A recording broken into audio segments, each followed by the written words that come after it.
Important one, America. Because for the last 8 years, our country has been going down a divisive and wrong-headed path, which is why it is so crucial that we vote for change. And I'm talking about real change, the kind of change that will allow us to trust our government again, which is why I've chosen to vote for Barack Obama. I've chosen to vote for Barack Obama. I've chosen to vote for Barack Obama. So, I just, the thing is, I like to remember things, right? I think it's important to remember things from history. And I think Ron Howard and the Fonz and Andy Griffith, should face the music and basically say, hey, we were wrong. It's okay, just say, hey, we were wrong. Ken Hovind did. Man, Ken Hovind put a note on Facebook recently, or my wife was showing me.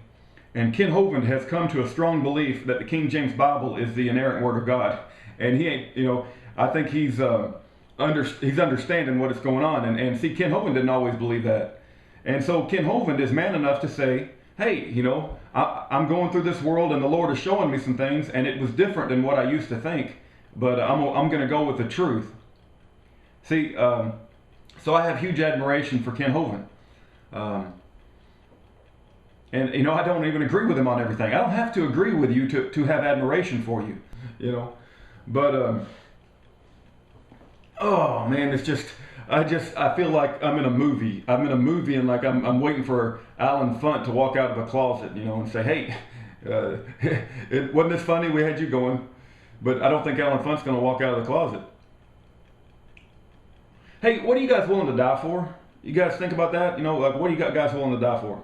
Hold on, I'm going to go get something real quick. Hold on just a second.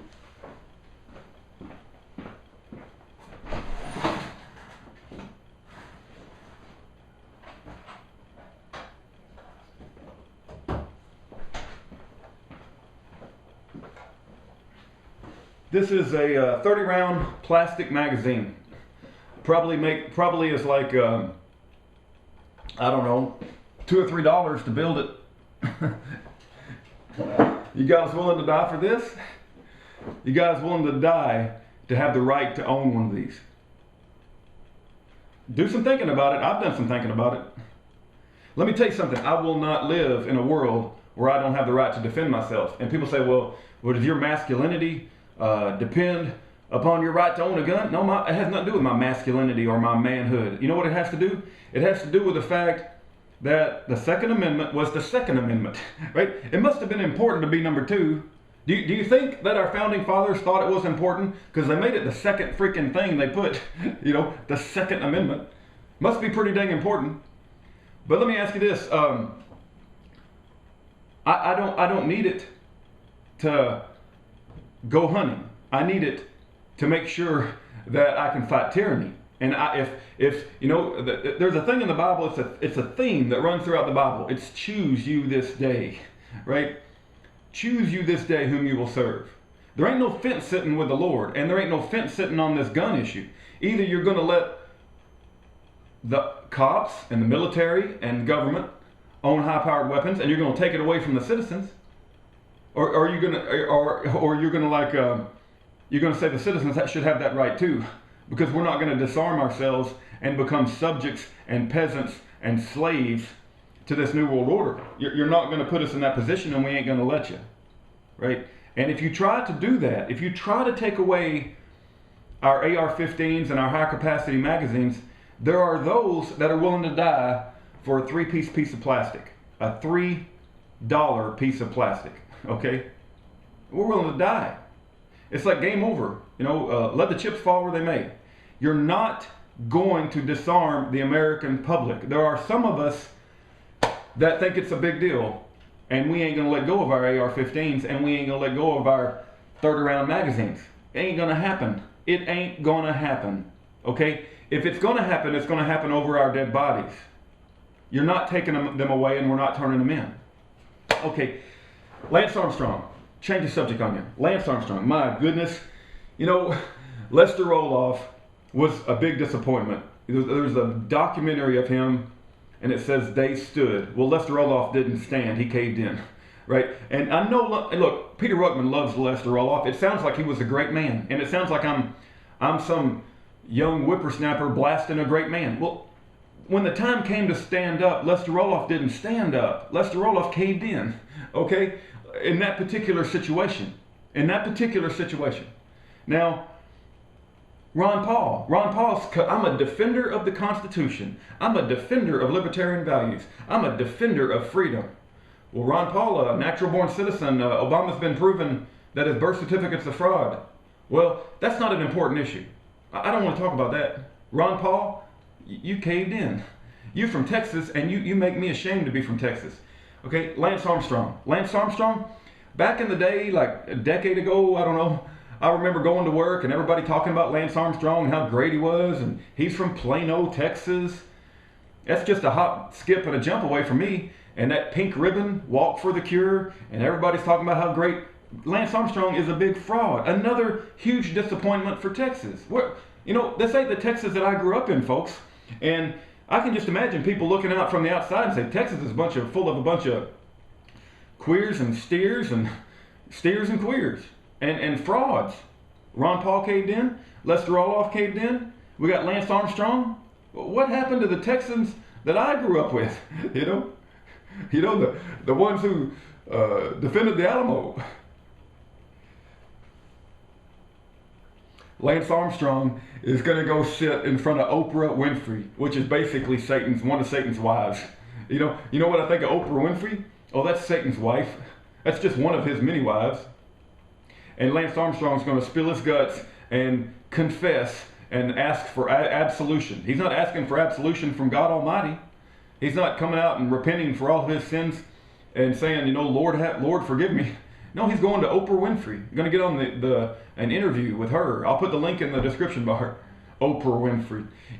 And Lance Armstrong is involved in all that pink ribbon walk for the cure. Does that make you feel good? You put a little pink ribbon on and walk around the lake? I see all those crowds of office women and office men walking around the lake with their pink ribbon.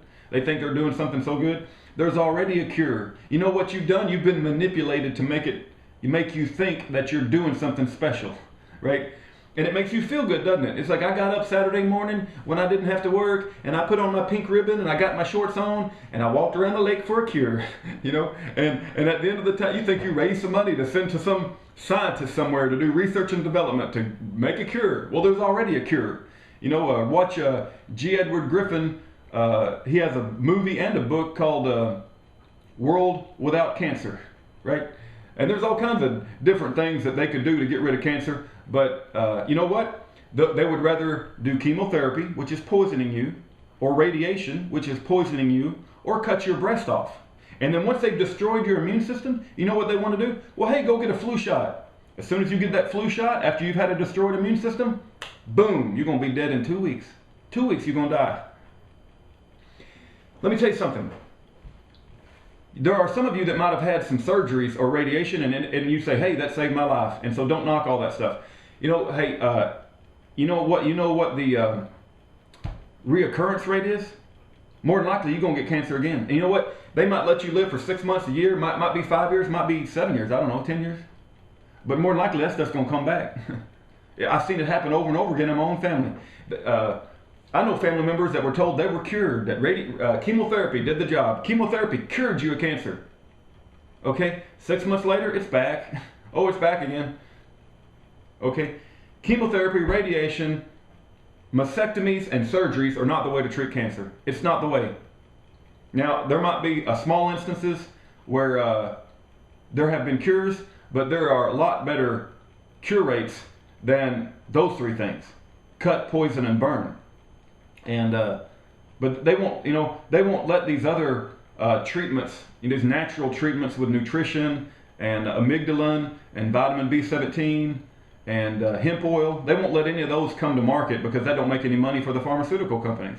And then you got Lance Armstrong, who's nothing but a big dang liar, a big Texas liar, probably a queer too. He's probably a damn queer, And I used to buy into all the dang hoopla about Lance Armstrong. Well, it's a good Texan. Look at the good example he's setting. He's a good bike rider. There's other bike riders that were from all over the country that didn't get a chance to compete because Lance Armstrong cheated. Do you understand how that affected these other people's lives? These other bike riders who that was their passion as well. Lance Armstrong cheated them out of their livelihoods. And now he's going to go confess in front of Oprah, and everybody's going to cry and feel sorry for him. You don't cry and feel sorry for a man like that. Are you kidding me? The man needs to be in jail. And all these pink ribbon people who walk around the lake make me want to puke. Man, you know what this world needs is a good dose of justice, a good dose of the truth, you know? And I pray for it every day. I pray for it every day. Ron Howard, the Fonz, and Andy Griffith supporting Obama, man, makes me...